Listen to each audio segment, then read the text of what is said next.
कहानी है रामपुर गांव की, जहां के मर्द महिलाओं को हमेशा नीचा दिखाने की कोशिश में रहते। अरे अभी तक खाना नहीं आया, क्या मुझे एक और शादी करने की जरूरत है? नहीं जी नहीं, ऐसा मत करना, वरना मैं कहाँ जाऊंगी। खाना लेकर मैं अभी आई जी। गांव की पंचायत में भी फैसले हमेशा औरतों के खिलाफ ही रहते। मैं जो फैसला सुनाता हूँ वो भगवान की आज्ञा होती है। इस लड़के ने अपने मन से शादी करके अच्छा नहीं किया। लड़के को घर भेज दो और इसकी शादी इसकी जाति की किसी लड़के से करवा दो, लेकिन ये लड़की, इसे तो गांव के बाहर निकाल दो। नहीं नहीं जमींदार साहब, ये क्या बोल रहे हैं? ऐसा नहीं हो सकता। मेरी बेटी मासूम है, इसे अच्छे बुरे की समझ नहीं है। अरे कहाँ जाएगी ये बेचारी? कहाँ जाएगी? इतनी चिंता है तो पूरे परिवार का गांव निकाला कर देते हैं।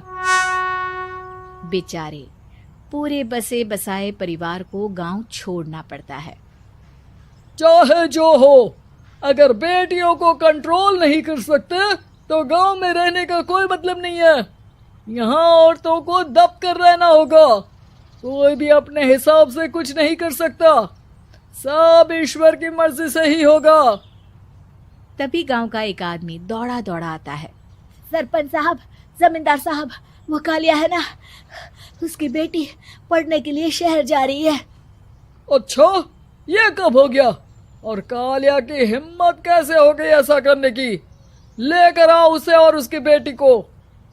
बस फिर क्या था, हाजिर हो जाते हैं कालिया और उसकी बेटी सरपंच के सामने। और कालिया, ये क्या सुनने में आ रहा है? बेटी को इंजीनियर बना रहा है तू? और ये बता, गांव में तो स्कूल नहीं है, फिर कहां से इतनी क्लास पास कर गई तेरी बेटी? राधा, जो कि कालिया की बेटी है, उसे लगता है कि सरपंच उसकी तारीफ कर रहे हैं। सरपंच जी, मैंने ऑनलाइन पढ़ाई की है, डिस्टेंस लर्निंग से। सभी में मैंने अच्छे नंबर पाए हैं, जिसे देखते हुए शहर की इंजीनियरिंग कॉलेज में मुझे स्कॉलरशिप मिली है। वाह जी वाह, क्या होती है ये? पहले तो ये बताओ, फिर आगे की बात करते हैं। पूरा गांव राधा की बात सुन रहा था और राधा बोलती जा रही थी। तो ऐसे मैं फ्री में एक अच्छी शिक्षा लेकर गांव में जो कुछ परेशानियां हैं, जैसे बिजली, पानी और इंटरनेट जैसी समस्याओं के लिए काम करूंगी। मैं गांव को शहर से जोड़ने के लिए पुल का निर्माण करवाने का प्रस्ताव रखूंगी। मुझे पूरी उम्मीद है कि जल्द ही हमारा गांव भी तरक्की की राह पर चल पड़ेगा। राधा की बात सुनकर सारे गांव वाले ताली बजाने लगते हैं। सरपंच को समझ नहीं आता कि वो क्या करे। चुप रह नादान लड़की, गांव के खिलाफ जाने के लिए तुझे गांव से बेदखल कर दिया जाएगा, वो भी पूरे परिवार के साथ। और हाँ, अगर ठीक से गांव में रहना चाहती है तो ये पढ़ाई लिखाई छोड़ दे। हम तेरे लिए गांव का कोई होनहार लड़का देखेंगे। तभी गांव का एक आदमी बोल पड़ता है। अरे नहीं नहीं सरपंच जी, राधा बिटिया जो बता रही है, अगर वैसा हो जाए तो हम लोगों को पैसा कमाने के लिए बाहर नहीं जाना पड़ेगा। हाँ जी, और ना ही कोसों दूर पानी के लिए भटकना पड़ेगा। हमारे बच्चे भी अच्छी पढ़ाई कर सकेंगे और आगे बढ़ेंगे, ना कि हमारी तरह खेती करते बैठेंगे। क्यों गांव वालों, राधा बिटिया का साथ देना चाहिए ना। सरपंच देखता है कि गांव राधा के साथ है तो वो चुप हो जाता है। वो घर आकर अपने सलाहकार से बात करता है, जो बहुत ही चालाक किस्म का इंसान होता है। अरे सरपंच साहब, आपको बहुत ही होशियारी से काम लेना पड़ेगा। एक बार गांव तरक्की कर गया, यहाँ के बालक पढ़ लिए तो कोई ना पूछेगा आपको। और फिर ये जो बेटा और बेटी है ना आपके, इनको भी आम लोगों की तरह ही जीवन जीना होगा। हाँ, लेकिन करे तो क्या करे? वो ना आप मुझ पर छोड़ दीजिए, बस मैं जैसा बोलूं करते जाइए। अगले रोज सुबह जब गांव वाले सोकर उठते हैं तो राधा के घर के बाहर और साथ ही वो लोग जिन्होंने राधा का सपोर्ट किया था, उनके घर के आगे लाल रंग से कल आऊंगी लिखा होता है। कल आऊंगी, यह क्या होता है? अरे यह तो खून से लिखा है, लगता है कोई भूत प्रेत या चुड़ैल का साया है। चलो सरपंच जी के पास चलते हैं। सभी सरपंच के पास जाकर उसे सारी बात बताते हैं। अरे ये तो बड़ी मुश्किल की बात है। चलो मैं एक बाबा को जानता हूँ, उन्हें बुला लेता हूँ।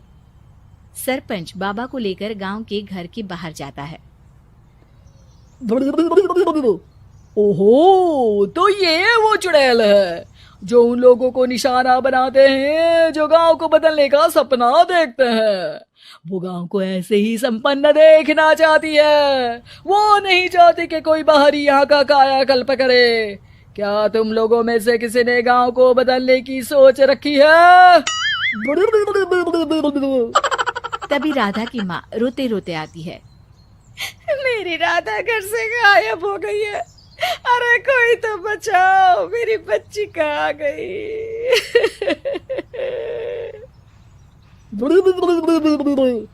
ले गई वो चुड़ैल, तेरी बच्ची को ले गई। अब वो उसे श्रापित करके छोड़ेगी, उस पर चुड़ैल का साया हो जाएगा। तभी बुरी सी हालत में राधा भी वहां आ जाती है। उसके बाल चुड़ैल की तरह फैले होते हैं और कपड़ों में खून लगा होता है। सभी राधा को देखकर डर जाते हैं।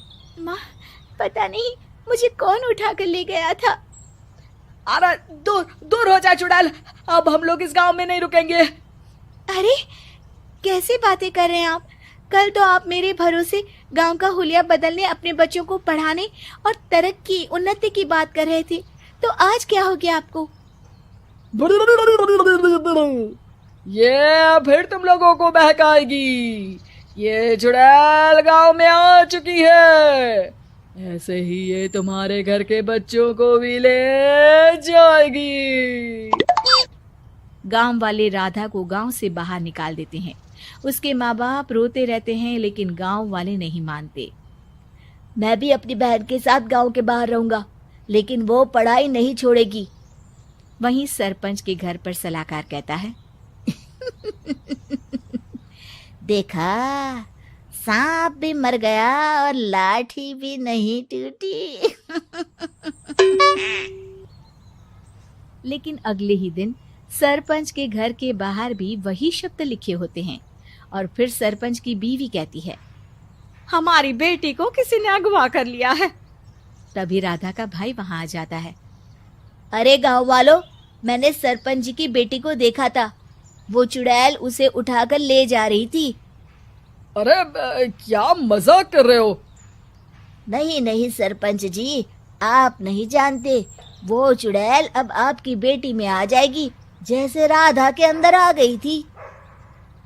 तभी सरपंच की बेटी वैसी ही हालत में वहां आती है जैसे राधा आई थी। पापा, पता नहीं कैसे मैं गायब हो गई थी। चुड़ैल, इसके अंदर भी चुड़ैल का साया है, मारो इसे।